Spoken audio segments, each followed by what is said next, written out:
Well, hello, this is Stewie. We're having a sexy party with Manny Moonraker on the Tempest Universe. Cheers! China! Headline edition, July 8, 1947. The Army Air Forces has announced that a flying disc has been found and is now in the possession of the Army. It's China to me, China. Army officers say the missile, found sometime last week, has been inspected at Roswell, New Mexico, and sent to Wright Field, Ohio, for further inspection. I occasionally think how quickly our differences worldwide would vanish if we were facing an alien threat from outside. China! This is the Tempest Universe, man. Hold on to your ass. You're in for a hell of a ride.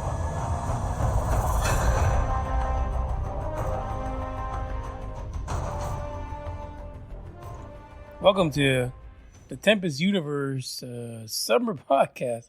I don't even know what to call it anymore because we've had situations happening where we needed to move this to one time a week. So I'm recording on Sundays. But something happened recently that really touched my heart. Okay, that's Bugs in the background. He just farted and went all up in my mouth. I feel like there's something wrong with that. But Nyla Butterfield, who was on the podcast when it was called UFO Buster Radio 5 years ago, told us about a story that happened to her when she was 11 years old in 1947 in Utah, about a UFO sighting that she never forgot. And she recalled it on the podcast episode. It was UFO Buster Radio episode 95. It's titled Full Interview of 1947 UFO Incident in Utah. Now, why does it say full interview? The first time that we tried to contact Nyla and her son Randy, there was some kind of weird-ass glitch where we could hear Nyla tell a story, but we couldn't ask her any questions. We couldn't interact with her. It was just crazy. We finally got her back on the podcast to talk about her incident, and we were able to ask her questions. And when I tell you that was enlightening, especially an episode, an event, a UFO sighting, an experiencer from the 40s,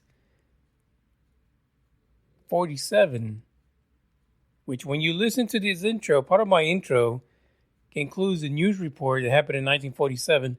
That is the year that Nyla experienced a UFO incident in Utah.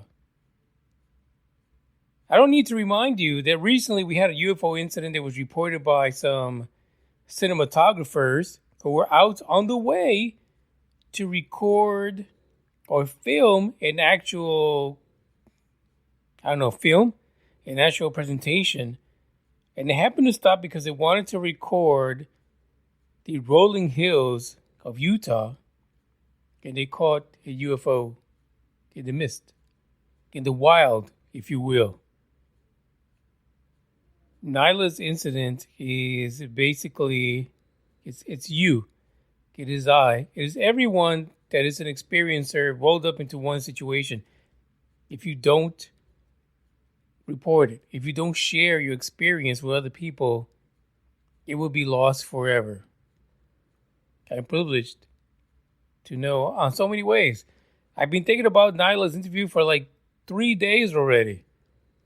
I played it 2 times.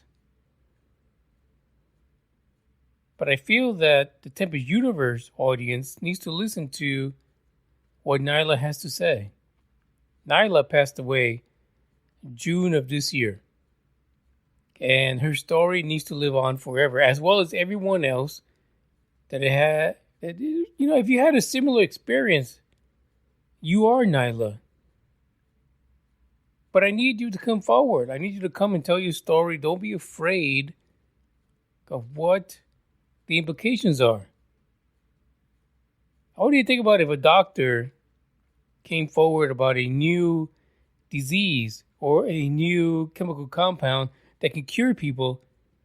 If they were afraid of being called quacks because they look at things differently, do you know how many people will die because of that? Nyla's story has the same implication. We are literally as blue-collar folks, as regular people, are fighting a war to identify a phenomena that the government literally is taking over. They've taken over this phenomena, and now we're telling you what's real and what's not. Nyla, as an 11-year-old girl in Utah, experienced the phenomena that, to be honest, was a part of Roswell, the Roswell incident. You've got to listen to her story. You got to listen to me in my, wet behind the ears perspective on this. But I was privileged to listen to Randy, to listen to Nyla, to listen to that story that was unforgettable. And I'm honored to be able to replay this after her passing, because I feel that folks that have had real interactions with UFOs and the phenomena itself should never be forgotten. Nyla is one of those people. When you listen to her, she's on the money. And even at 80 plus years, she did her research. She looked up and kept in I don't know. Basically, she kept lockstep and completely informed of what the UFO phenomena was, what it meant, how it translated into media, and what it meant to her as an 11-year-old girl, and what it meant to her as an 80-year-old woman. I promise you, if you listen to the full podcast, you will hear someone that not only understands ufology, but understands the fact that you can't just bow down to the powers that be and go with whatever they say. And that's where we are right now. I've said this in a previous episode. I've said it a few times before. We're being led down a path that is controlled, and at many points is meaningless to experiencers because they were there, they experienced it. Nyla and Randy are those people. So I want you to listen right now to episode 95 of UFO Buster Radio. And know that this could be your grandmother. It could be your mom. It could be someone in your family who finally just said, fuck it. I need you to listen to me because this is real. And in 1947, a lot of shit went down. Nyla's experience is one of them. So check this out. I guarantee it'll move you. Especially knowing that Nyla passed in June. And the thing is, the reason I bring that up is because it's all of us. We possibly could pass on, thanks to the government and its wheeling and dealing, its, cloak and dagger ways of doing things in any country, actually, not just the United States. We could end up never knowing the truth, even though, for God's sake, we experienced it firsthand. We saw that craft. We saw the little, gray aliens or green aliens or gray aliens. We saw them right in front of our fucking faces. But because the government wants to take their time and letting people just, kind of ease into it, we're missing on the truth. This is why they focus on military experiences and not blue-collar, everyday folks who see this shit all the fucking time. My hat's off to Randy.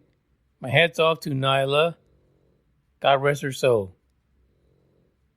But we're going to listen to what she had to say on UFO Buster Radio. And I promise you, it would mean the world to you if you've had an experience and never shared it, what she had to say. Check this out.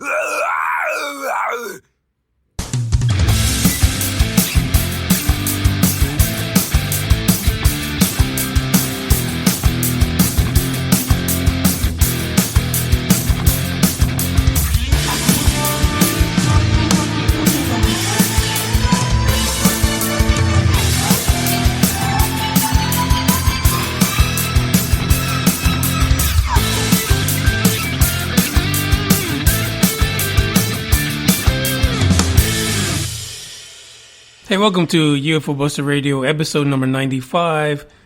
I am your host, Manny Moonraker.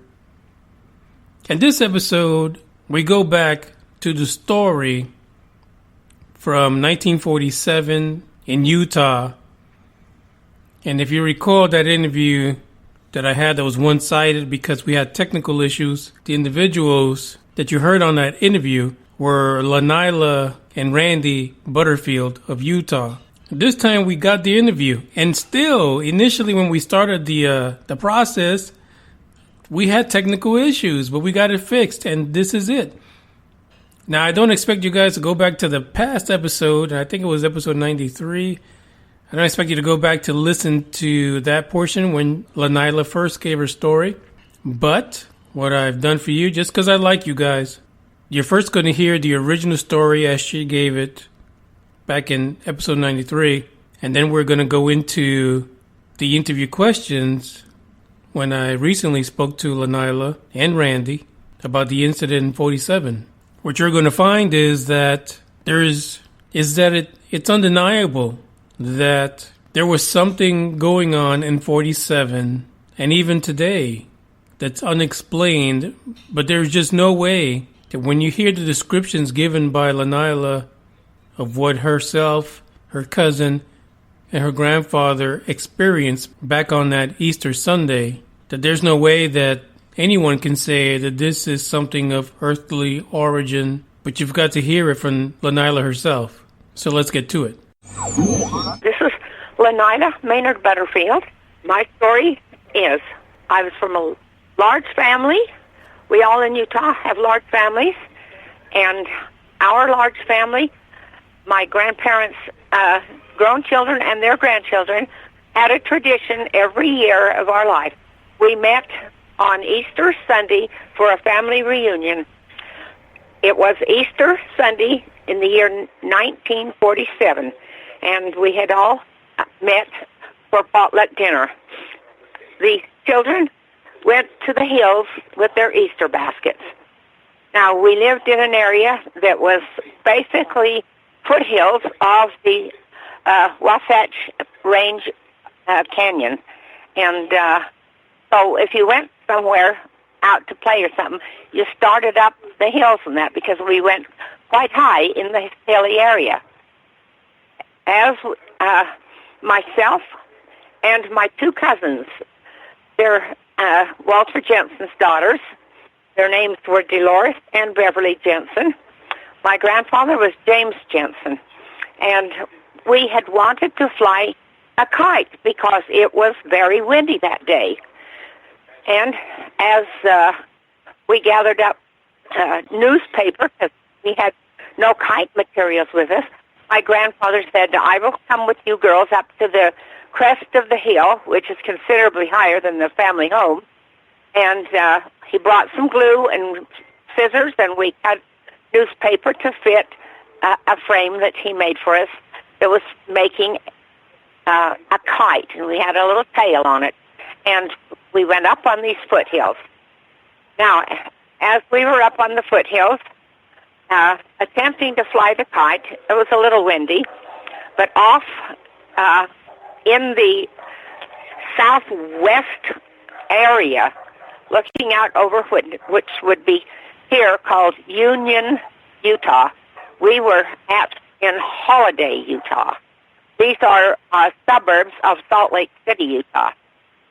And as we looked out over the area to Union, we were there busily engaged, our grandfather, myself, and my two girl cousins, in trying to get this kite up to fly, which he had put together, a makeshift homemade family type thing. And it's a long ways to go back because I'm 80 years old. I will be 81 on the first day of August. So I'm really getting up there, but my memory of this is emblazoned in my mind forever. And as we were there, holding the kite up, looking upwards, we could feel a sensation in the air that cannot be explained. I'll do the best I can. It was not a sound. There was no sound at all. But there was some sort of tension or stimulus of some kind in the air that would make the skin on your arms stand up. And as we were looking out in this southwesterly direction, we spotted what we call and know to be now as an unidentified flying object. It was a disc. It was a very large disc, and it was, if I could describe it, like two saucers upside down with a dome in the middle, but this one was flat on the bottom. The dome was not very large, but it was right in the center. The color of the craft was, it was, I would call it a brassy bronze, more of a bronze color, and perfectly round, and it stood absolutely still. We could sense no movement of any kind. Trying at the age of 11 to tell you how far away it was or how high it was, it was relatively close, but probably nearly 100 yards south of us, and high enough to, high enough probably to be compared with one of maybe our Salt Lake City State Capitol building. I don't know how to give you figures. Let me tell you this. It was damn scary enough to make you reflect on, is this my last moments on Earth? And my grandfather reached out and took my hand and the hand of my cousin Dolores, who was about 2 to 3 years older than me. I was 11 years old at the time. She was probably 12 or 13. And he grasped both of our hands, and we stood there, frozen in time, watching this disc hover in this area. I've reflected on it many times and thought, was this just something that seemed like a half a minute, or was this something that lasted longer and they had control of what we were able to do standing there? As we stood there and watched this thing hover, it was, large to me, but maybe not by standards of what some flying saucers have been reported as being, but it was big enough to fill our local high school gymnasium, fill it very, very adequately well, and it, as I said, it made no sound, but it radiated something out of it, and there were indentations in it, like scooped out, like a very, very, not deep, but a very shallow ice cream scoop would go around and scoop out what you would call portholes. Now, there were no transparencies of them. You could not see into the craft. If they could see out, we were unaware of it. But at any rate, it did have these, like, portals. They weren't real large, but probably about, if you were there and could stand up against the craft itself, probably 6 feet high, the portals. And we watched for a short while, and my grandfather said to us girls, if you ever in your life tell anybody what is happening to us or what we have just seen, I will personally skin you alive. And he meant it, because he was a very stern grandfather. We stood there and watched it, which seemed to me like time immemorial, but I would say it probably stayed there maybe close to a minute, and then with an angle, it was flat, absolutely perfectly flat, but it suddenly tipped on the south side of the craft itself, tipped just slightly, and in speed that I don't know any earthly word other than I'm a fan of the Star Trek series. They call it hyperspeed. Hyperspeed would be the only thing I can think of to describe the speed with which this craft went. And it tipped up on an angle and shot upward, not straight up, but shot out at like what you'd call maybe a 45-degree angle. Just forward motion, that, like I say, about a 45-degree angle.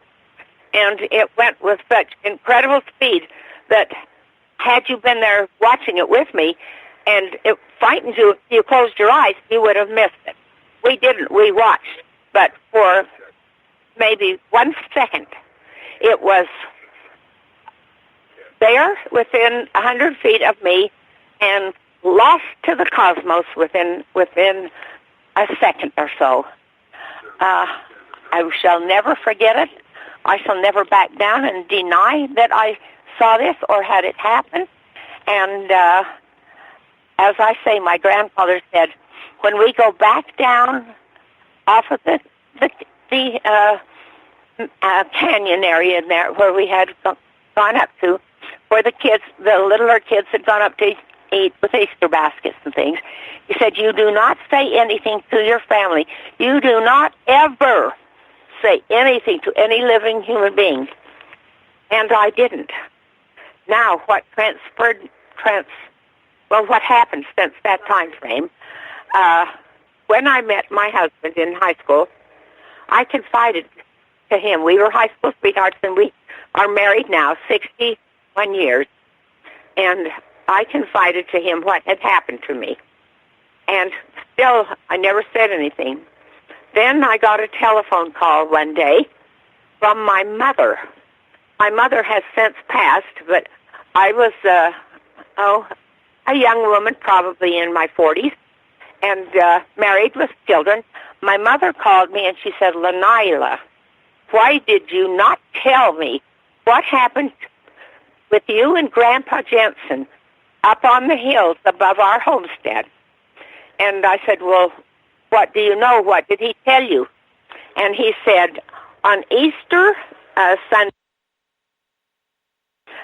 I took Nyla and I took Walter's 2 daughters up on the hillside to make them, each one of them, a kite.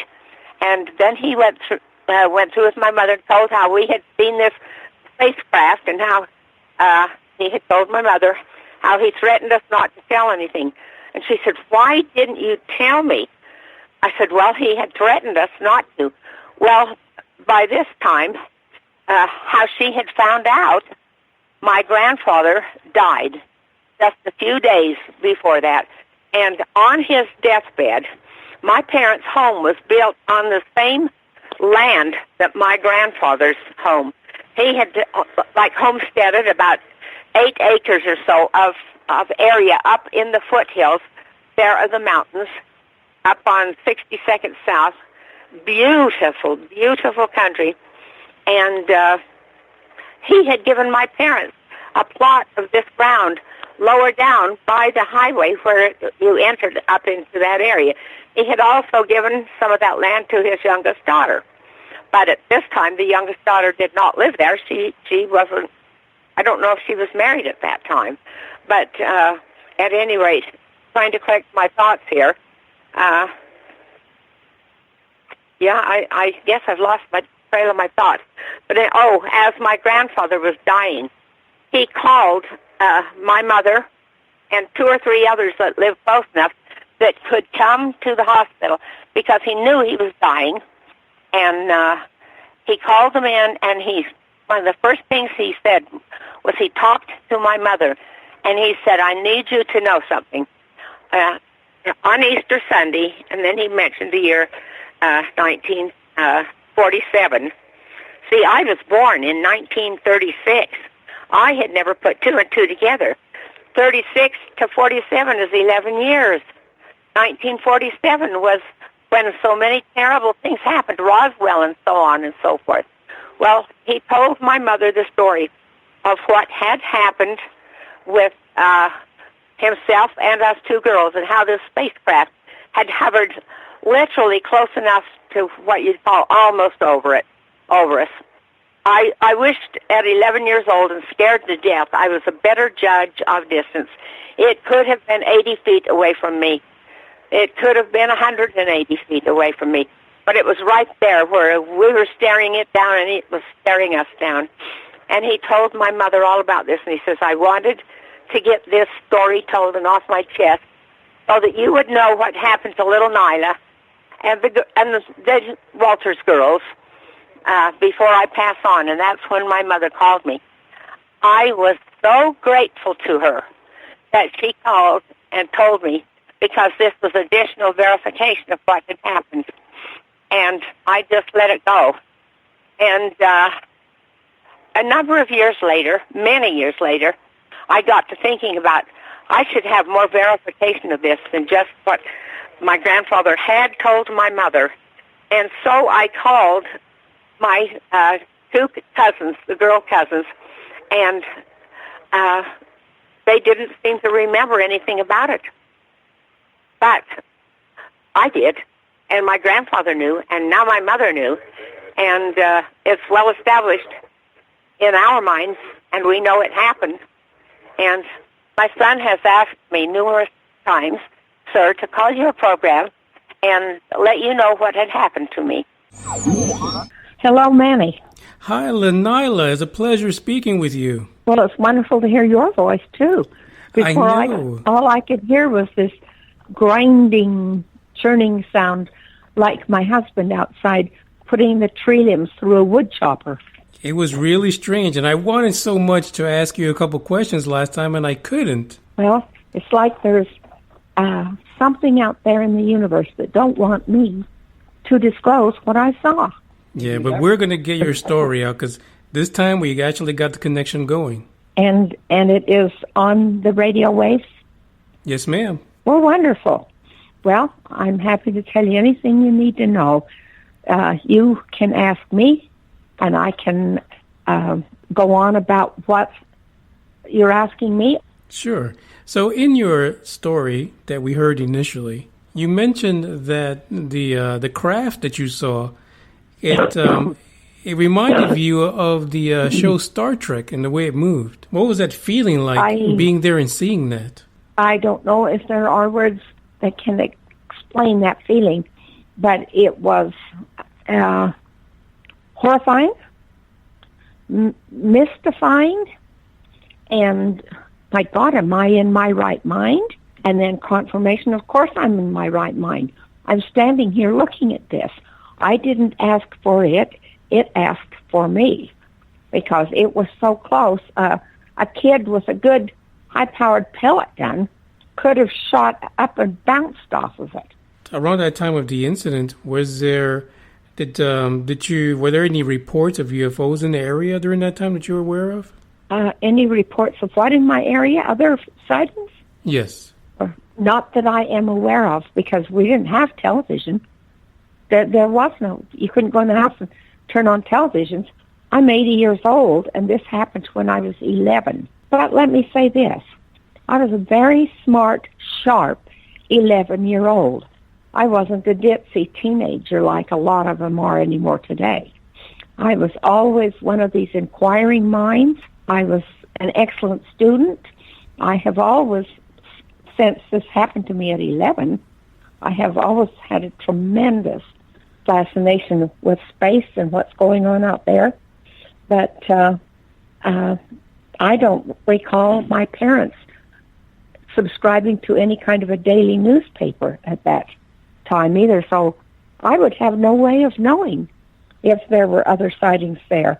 But I will say this, if there was any human being, and that was on Easter Sunday, on a Sunday afternoon, and if there was anybody there within miles of that area, they had to see it. But also, people were probably deathly afraid to say anything because nobody wants to be called a kook. That's why it has taken so many decades for things like different Sasquatches or things of that nature. People who have seen and done things throughout history who are called kooks, weirdos. But believe me, I wasn't. I saw what I saw, and I will take it to my deathbed, never changing what I saw. Yes, it definitely is a fantastic sighting that you had. Now, you mentioned that during the time that the event occurred, you were actually there with your cousins. I was there with my cousin Dolores, who has passed away about 2 years ago. She was a couple of years older than me. And then my grandfather, who was in his 60s, a very sharp, no dementia, no problems, a very sharp man. And we were both there. We were actually leaning over, looking at putting together the kites that we were trying to make. This is a high area. We live in the suburbs of Salt Lake City, Utah, and this is an area that's up close in the foothills of the east bench of the mountains here in Salt Lake City, and we were leaning down. What got our attention was the feelings in the air. What my son refers to it as electrostatic magnetism, ionization. Anyway, we could feel something in the air. Right. We all three looked at each other. Then my grandfather stood up. He grabbed my hand. I remember it because it was my left hand, and he grabbed Dolores's right hand, and he let out a sound of like expelling, oh, like what on God's earth is happening to us?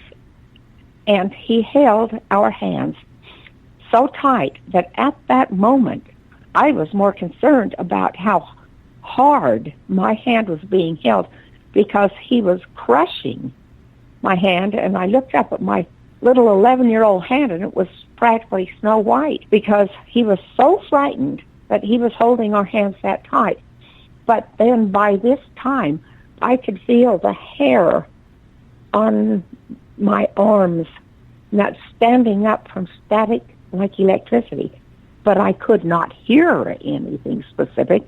But I was looking straight into this object hovering in the sky. As I said when I spoke with you previously, I was 11 years old. I couldn't give you, for instance, 50 feet, 25 feet, 75 feet. I couldn't judge from that. Close enough that I could see every detail of the craft, which I might add, I could see them, but if they could see me, which I assumed they could, there was no transparency there. Their technology would have been of such an advanced scale that they could probably see right through their craft and see what we were doing, but we couldn't see inside of the craft. But I'm going to throw out, it was about 100 feet to 100 yards out in the air, up on a 45-degree angle southwest of where I was standing on the hillside, where the three of us were standing on the hillside. And it lasted for some time. If you're having this experience, to you, feels like it's lasting an eternity. Right. But it could have been 1 minute, could have been 3 minutes. It's hard at 80 years old. Well, I gotta back off on that one. It's not hard at all because I remember every emotion of that moment. My heart was pounding, my throat went dry, my palms were sweating.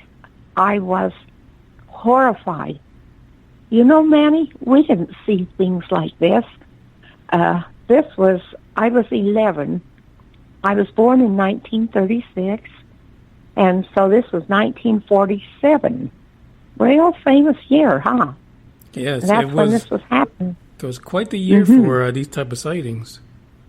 That's right, and I have read everything I've ever seen. on that year on sightings, especially the famous Roswell. And I've wanted all my life to drive down there, but my husband has always had a few physical disabilities, so we have not been one to travel much. But I'd love to go down there. But at any rate, getting back to the craft, it was large. Now, I've seen photos of those units that went over Phoenix. I think they were delta wing shapes. Right. This was a perfect circle. But the high school that I attended, Jordan High School, we had a very, very large auditorium. And if you removed the bleachers from the one side and put that unit in there, it would fill that whole auditorium, from my estimation, as an 11-year-old. It was big. It was very big, and it wasn't making any humming sound or any musical sound. It just sat there perfectly still, Manny. It was absolutely still. There was nothing moving except our hearts fluttering. And it was the color, I like to say, walking around in my house. I have a lovely home, and all my doorknobs have this burnished brass bronze type of color, and that was the color of this unique craft. Well, I imagine that since you guys were out there ready to fly a kite, it was a pretty clear day that Easter Sunday. Beautiful, not a cloud in the sky. Beautiful day, and there was no wind. There was nothing else. There wasn't the blowing of trees. However, the area that we were in, there were no trees anywhere at all around us. No trees at all. We were standing there looking east towards the mountain range. We could see, hillside trees and that, but they were a mile away from us or more, maybe a mile. But the unique thing I remember about this unit is we looked at it to see why they had come and stopped within such close range of us. They were looking at us for some reason or another. And I thought, how are they looking at us? There's no up periscope. There's no windows opening. But there were indentations. It was like a small dome on top of two saucers, the type Grandma gets out and gives you cake on Sunday. Two saucers face to face, one on the bottom, one on the top, with a small dome in the middle. The dome was probably smaller than you would think if you're sitting down to make a picture for your kids of what a flying saucer looked like. Right. But the dome had scooped type indentations around it, like an arch. They were not round. The bottom part of the scoop was part of the unit itself. So it was like arches that went around. And I would say probably from where we were looking at it, I would say that we probably saw about 3 of those scoop-type units. So there was probably one on the right side, one on the left side, and then probably 3 more behind it. Probably that many around it, I'm guessing there. But I can remember seeing probably at least 3 of these scooped-out little configurations. It was scary. It was scary. Yes, I can imagine being at 11 years old and witnessing something like that. It would be. Right in, well, we owned the property that happened on because this was my grandfather's property. His parents had come from Denmark and had homesteaded this whole area. And it was, 8 to 10 acres, I would say, there that went from the street of 6200, which was a main street thoroughfare at that time. And it went right in, and the house, everything was on a slanted up area as you went in there. The house was probably from the road, probably maybe 15 feet higher than the road, and then it started uphill from that point. And so it's like taking a little hike up on the hill when we'd go pick wildflowers, profusions of wildflowers. That is the most gorgeous area you could imagine up there. And why wouldn't some space alien want to be looking around? Right. Makes me wonder. I'm telling you, it makes me wonder. Well, I don't wonder anymore, Manny. I know they're all over. They met with President Eisenhower back when he was in the presidency. They're all over. There's no question in my mind. But I don't think it was as well known back then. But I've seen films done on History Channels, places like that, of all kinds of sightings.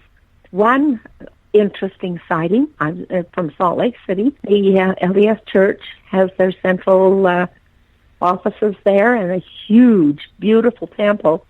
And there was a picture taken of somebody, one late in the evening, where there was a whole, I shouldn't say fleet, but groups of maybe 4 or 5 of them that flew right over the spires of that building. And so we know they're out there all over. Fremont also. Yes, I know, dear. My son's over here coaching me, but no, there's Fremont.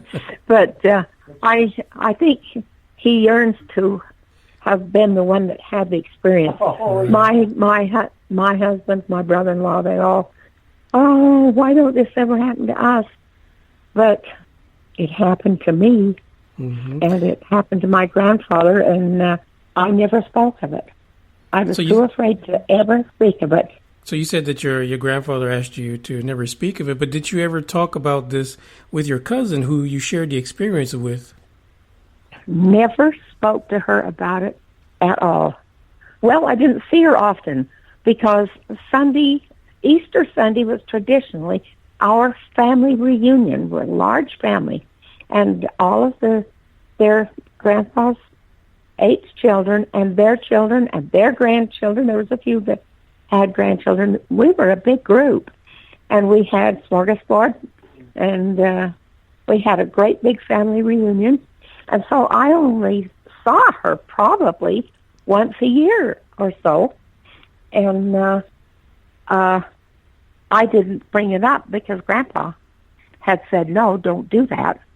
And by the time I thought about asking her, I knew that she had, I believe it was cancer. She had health problems, and I didn't get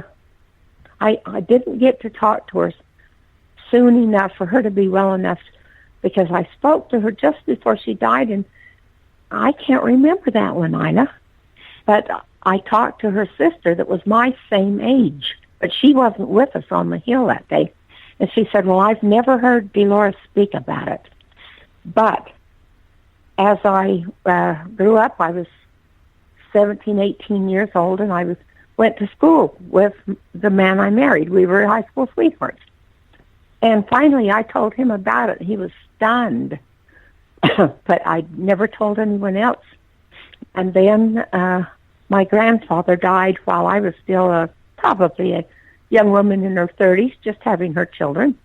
And my mother called me on the phone one day, and she said, Lanila, why didn't you tell me what happened to you and Dad and Walter's daughter? And I said, what are you referring to? And she said, well, I visited with Grandpa because my grandfather had an aneurysm to his heart, and he was dying, and they called in the brothers and sisters to come and see Dad before he passes on. And my mother was, the youngest daughter was still there. So she lives up on that hill, exactly where it happens. Oh, really? My grandfather had pieces of land. That was a big area there he'd homesteaded. he gave my father and mother a piece of land right down at street level. He gave an older daughter a piece of land adjacent to his house, but he gave his youngest daughter that piece of land right where that happened up there. So the youngest daughter, who had always lived there with her parents till she married and built that house, so she'd always been there with them. And I know she was the first one to get there as Grandpa was dying. And when Mother came in, Grandpa reached for her and held her hand tight, and he said, "Wanda," my mother's name was Wanda, "I need to tell you what happened once years ago." And then he proceeded to tell the story exactly as I have had. "Wanda, I was making kites for Nyla and Dolores when this flying saucer," he cut it short, "came down and flew just above us and off right flat in the air, off of 100 feet or so from where we were standing." And my mother said, "Well, Nyla has never told me about that." He said, "Yeah, because I threatened to skin him alive," which was an old expression in those days. I don't know if anybody uses it anymore, but he said, "I'd skin him alive if they said anything." And Mother said, "Well, I guess you did what you were told." And I said, "Mom, it's the exact truth. That's exactly what happened to me, and Grandpa has given you the story exactly as it happened." And Mother said, "Well, I'm surprised you didn't tell me." And so the only ones I had ever told were my mother, my two sisters that I was close with, my children know, and then a brother-in-law who envies it so bad because he has such an interest in this type of thing, and he yearned to be the one that had the experience, but and my son. But you know, having to do all over again, I wouldn't have chose for this to happen to me, because it was an extremely emotional thing, and for a long time afterwards, I would dream about it at nights, and I'd often wake up and wonder if that thing would come and look us up again. Other people confirm, or believe anyway, that they had been taken during the nights, some impregnated, I don't know what, but it makes me wonder when we stood there that long. We weren't wearing wristwatches. None of us had the money to have a wristwatch. So we don't know how long that happened, but I wonder just how much they knew about me. And I would certainly have liked to know a little more about them. Are they a bunch of little green men? Are they a bunch of slant-eyed grays? Or are they just like you and I? I don't know. Maybe one day we'll find out. Yes, maybe one day. Yeah. But it happened in the year 1947, and that, for me, is a very defining statement. And the fact that my grandfather, last thing he wanted to convey to my mother was what had happened. So I had the backing of my grandfather telling my mother, who confirmed to me that she knew it, and this wasn't something in my imagination. No way, no how. This was a real, honest-to-God occurrence. So, yes. Looking back at this entire experience, and I know you said it was really scary and you probably would not go through it again, how do you feel about when you hear individuals that have similar experience today and they don't share it? Do you think it's important for people to share that they're going through these types of experience with these crafts and things like that? Let me give you an example. My husband and I started our own business. My husband was a transportation specialist, registering trucks all throughout the United States and Canadian provinces. And we had actively, at any one time, over 200 active truck lines. And many of them were trucking between Utah, crossing Nevada, down through Barstow, California, and down all in through California. And we have had at least 3 of our truckers, and I knew them well. Good, solid businessmen with big truck lines, and that tell experiences of what has happened to them, especially crossing the desert down there. Mr. Nagel, his nickname was Buzz.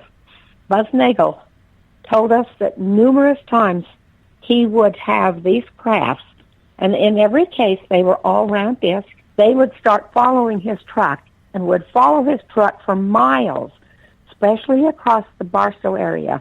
One day he got ticked off. He stopped his truck and got out. This unit stopped and hovered right off the highway by his truck. So he got a big, long-handled flashlight. He walked over and walked underneath the unit and took the flashlight and bang, bang, bang, bang on the bottom of it with this attitude of, well, be man enough to face me if I'm going to get out and face you. Who are you? What do you want? Why are you following my truck? And nobody responded, and then they flew off. And he said it was so common that among truckers, and let me tell you who else, pilots, to know that these units are out there and they will play around in big open areas of the desert, fly around in different patterns, and that, I think, just to taunt the truckers like, ha, we're out here. But we had another fellow who was a commercial pilot. He flew for, at one time, American Airlines and another time Continental Airlines. And he said these experiences among pilots are so common, but we all love our jobs, we love our work, and we're not about to open our mouths because we have had fellow pilots who lost their jobs by opening their mouth and telling what happened. But I can't remember what brought it up. In our office, he was sitting at my desk, and I said, well, I want to tell you something. And I told him my story. And he says, oh, yeah. He says, that's common. But he said, when I was flying commercial airlines pilot, when I was flying for Continental Airlines, he says, I had one of them play hopscotch with me the whole time I was in the air. He'd fly up in front of me, then fall back and fly along the side of me, and I would look over. I couldn't see anyone in the units, but they were there all the time. It is common knowledge to airline pilots. There was another one who I asked him right out. I said, we have clients who tell us about experiences they've had in their long-haul trucking. And also, we've had a couple of pilots. We did all kinds of commercial travel, ambulances, anything, you name it. If it traveled, we took care of their paperwork. And I said, I've had another fellow tell me about what happened to him. And he said, well, I don't like to talk about it. He says, it's not something that I'm comfortable with, and I don't want to talk about it. So he never did. But Buzz, the trucker, and the fellow that was the pilot, so I can't remember his name, but he did tell us all about. And he said, I'm not the only one. He says, I have friends, lots of pilot friends, who have had them dart at them, scare the living daylights out of them, just dart right at them, and then pass over right in front of the cockpit or the front of the airplane. And he said, smug and think they're better than us and think they can play around and toy with us. They, well, obviously, yes, because they obviously have technology that you and I as commoners don't know about. But I'll tell you something. I grew up as a very young child, right at what you call Area 51. I was 6 miles south of the Idaho border. I didn't see or hear anything, but I've heard a lot of comments about people that lived in that area that testify it's commonplace. I thank you for sharing the story. A lot of our listeners that were listening at the time when we first got your story, they were so intrigued by what you were saying. And one of them, Ronnie Dawson, who had his own experience, he was actually typing in the chat box that he believed you. And Ronnie Dawson is actually a trucker himself, so he does drive rigs for a living, and he sees a lot of these experiences like you just said. But but absolutely, I thank you very much for sharing that with us. It's an amazing story, and I just really wish that more people would come out and share these experiences, because maybe then, the powers that be would allow some of this information to get out to let us know what is it we're seeing. Manny, the powers that be know everything about it, and half of the time they're meeting with them. They know what's going on. Oh, yeah. The politics has become a sewer system. These people are not leveling with the American public. It's worldwide. Mexico has tremendous amounts of sightings. It's worldwide, and it's a tragedy. But anyone listening, if they want to not believe what I say, that's up to them. But as long as I know what happened. I agree. And I appreciate your being so nice to my son, and because he has yearned for me to tell his story before. I've never told it among groups of our friends or local congregation of church friends or anything. I never talk about it, which is probably wrong of me.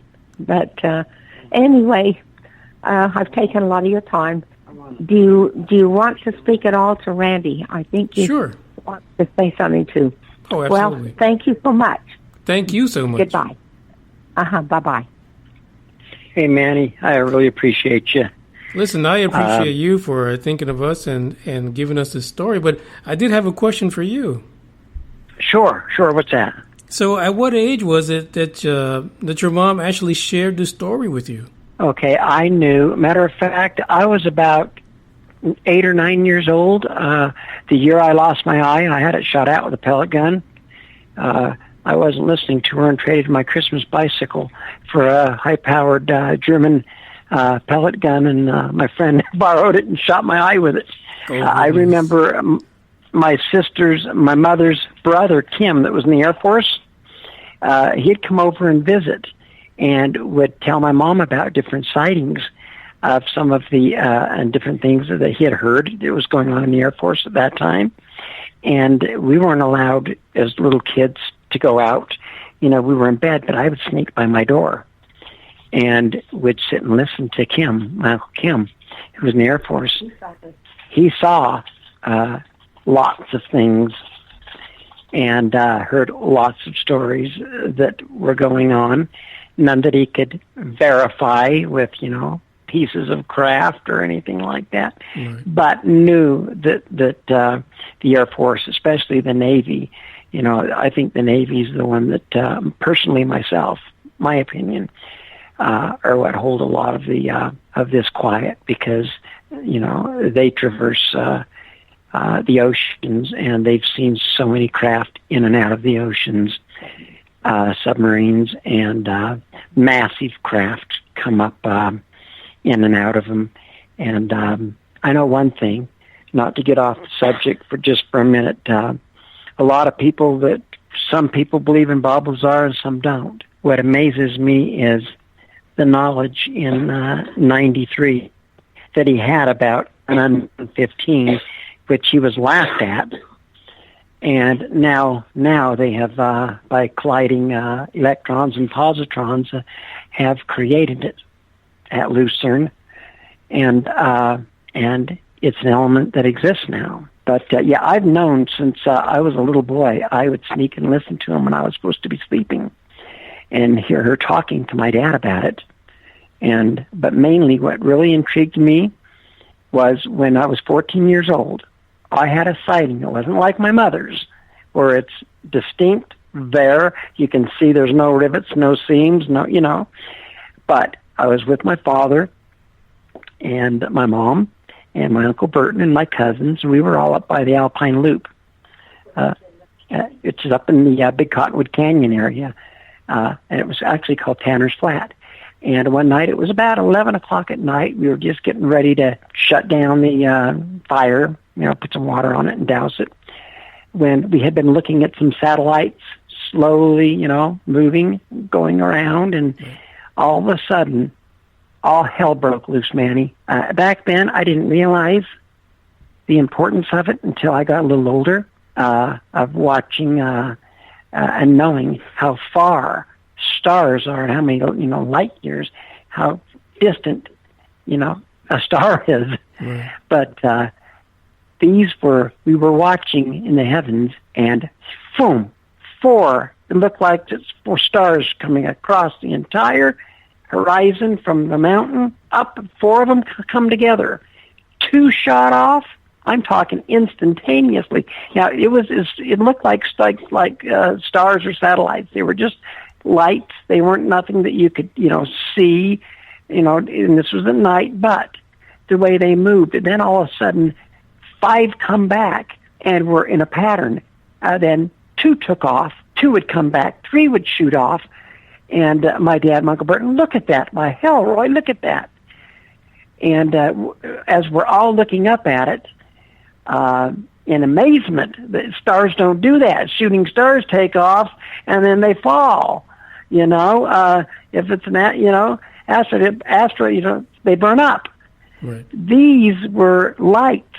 These were actual. They looked like stars dancing back and forth, coming together and taking off, traversing the outer atmosphere, and it was incredible. But back then, I'm just kind of looking at it and in amazement, and didn't really realize the importance until I got older and learned a lot more from MUFON, from so many different sightings, and more about the crafts, and more about so many different sightings in Ben Waters and the Allagash abductions, and Travis Walton, who is my hero. Oh. He's a lot of isn't he awesome? Heroes.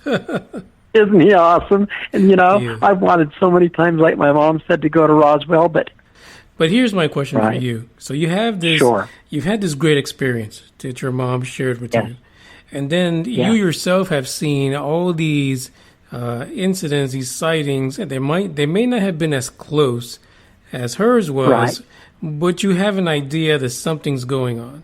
It was something that was not natural, something that it was not airplanes. Right. Yeah. The one thing that I want to know from people, especially you, because you're a regular guy just like me, right? We are just we're just here. We're living life day by day, and we see these strange things. What do you think is going to take for us to get to the bottom of this, of what it is we're seeing, and who knows what? Manny, I've laid in bed, I can't count the thousands of hours, watching over and over Colonel Corso and his book, the different incidences. I don't really know. They've got such a tight lid on it.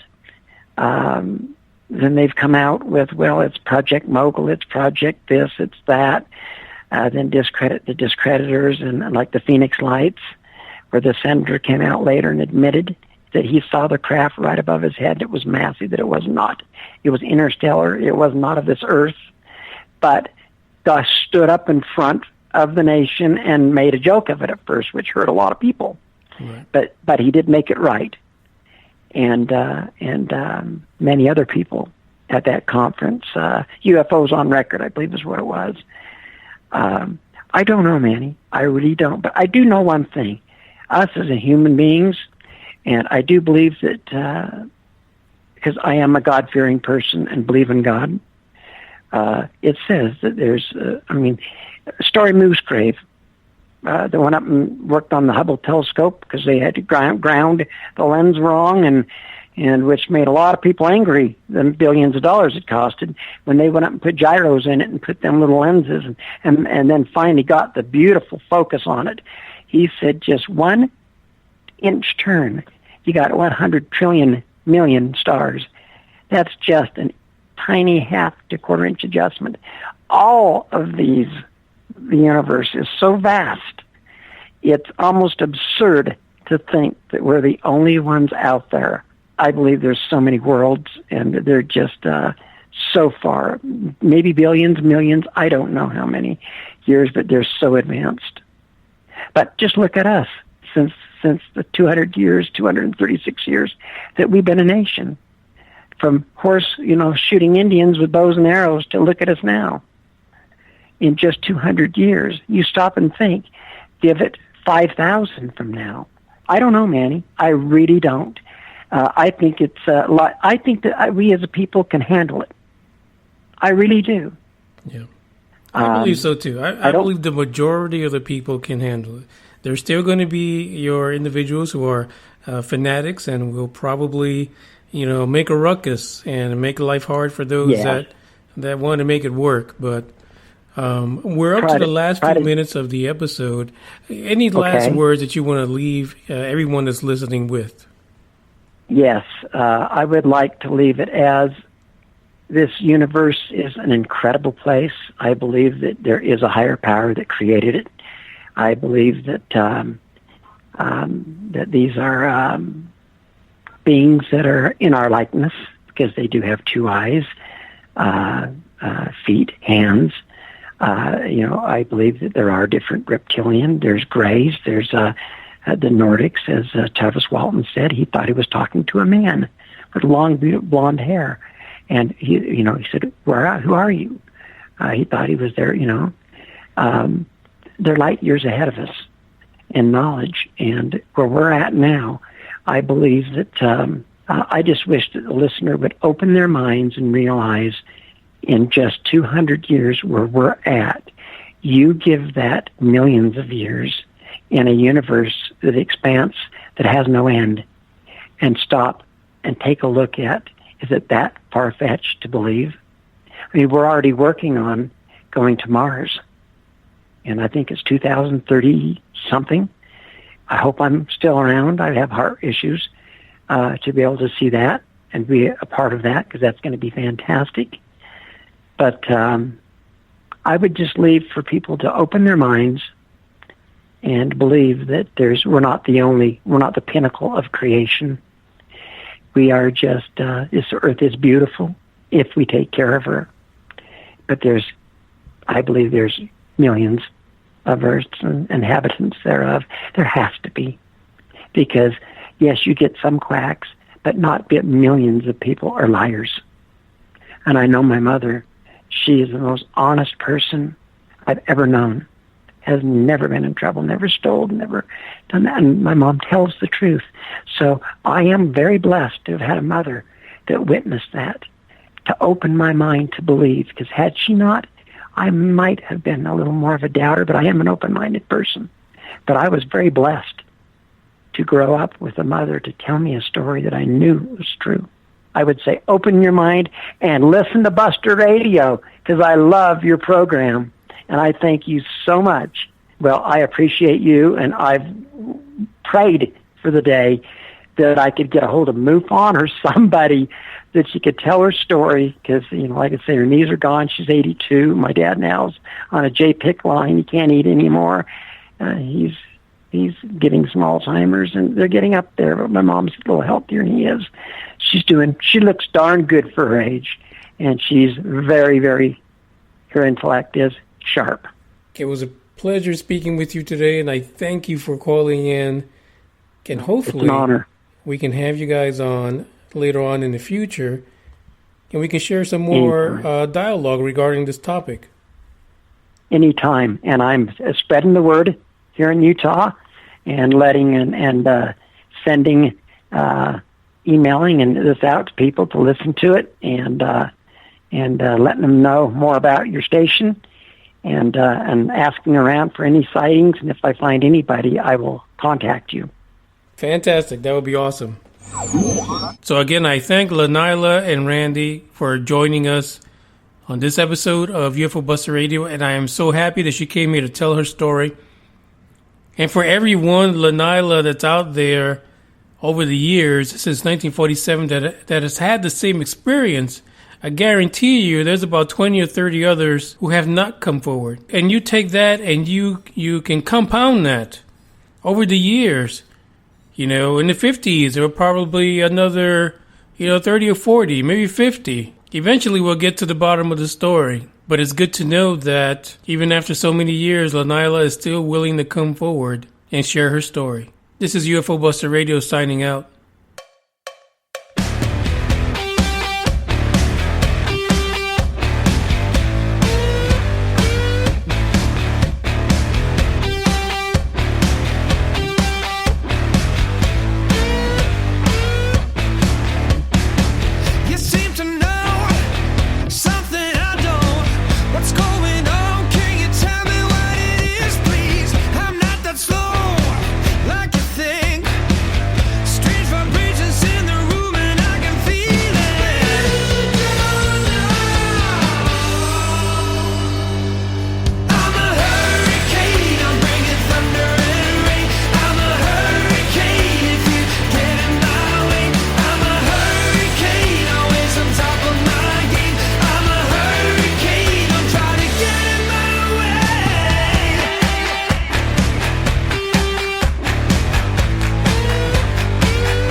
believe that this nation should commit itself to achieving the goal before this decade is out of landing a man on the moon and I believe that this nation should commit itself to achieving the goal before this decade is out of landing a man on the moon and returning him safely to the earth.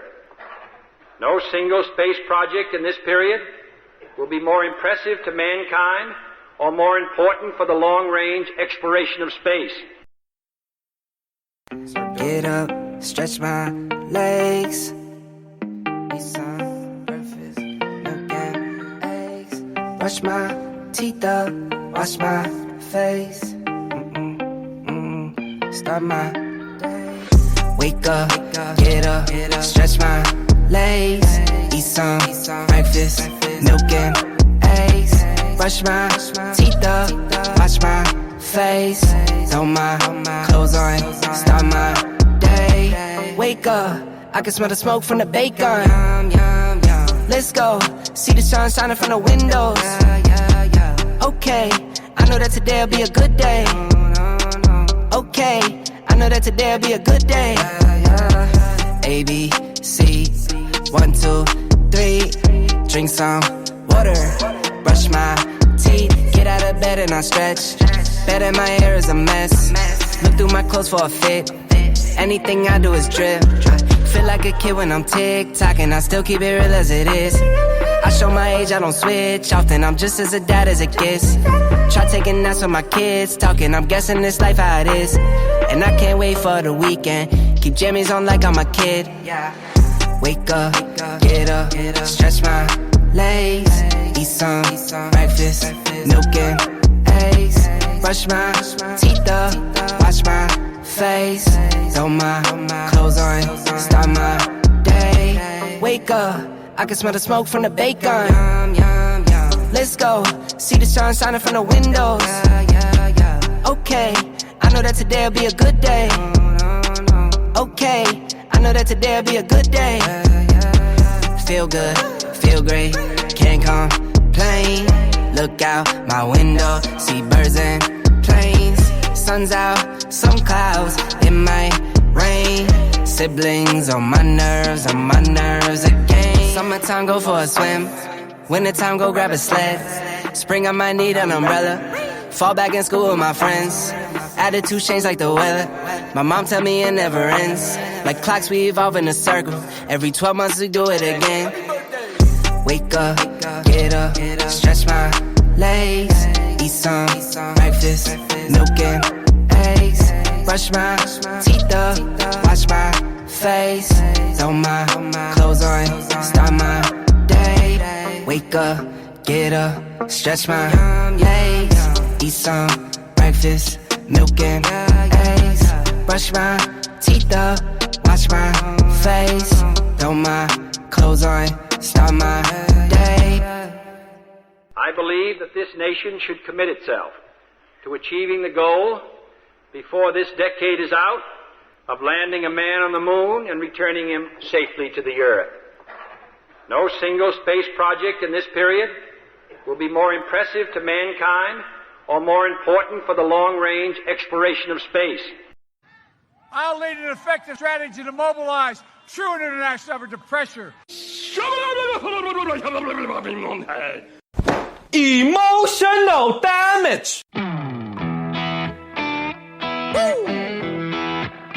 All right. Well, I've been down so long that my mind can't get no rest. No. I've been down so long that my mind can't get no rest. No. This ain't easy, darling, 'cause the devil's on my trail. I've been running so long that my feet don't work no more. Oh yeah, I've been running so long that my feet don't work no more. Oh no, it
Today is the beginning of the end and the start of a new beginning. Time has come to redefine yourself and let go of the demons in your head that have held you in captivity for so long. It's time to flip the page and prove them wrong. It's time for rebirth. Yeah, time's up to say goodbye to all the haters, doubters, and non-believers trying to bring you down. In the blink of an eye, you'll realize that there's so much more to the book than the page you were stuck on. Finally, you will feel free to live a life you love living instead of the life you think other people want you to live. Remember, you are the highest authority when it comes to knowing what you want and what you love. So stop trading yourself for the approval from others. Ladies and gentlemen, weirdos and geeks, please repeat after me. I don't give a fuck.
Bunghole, it goes and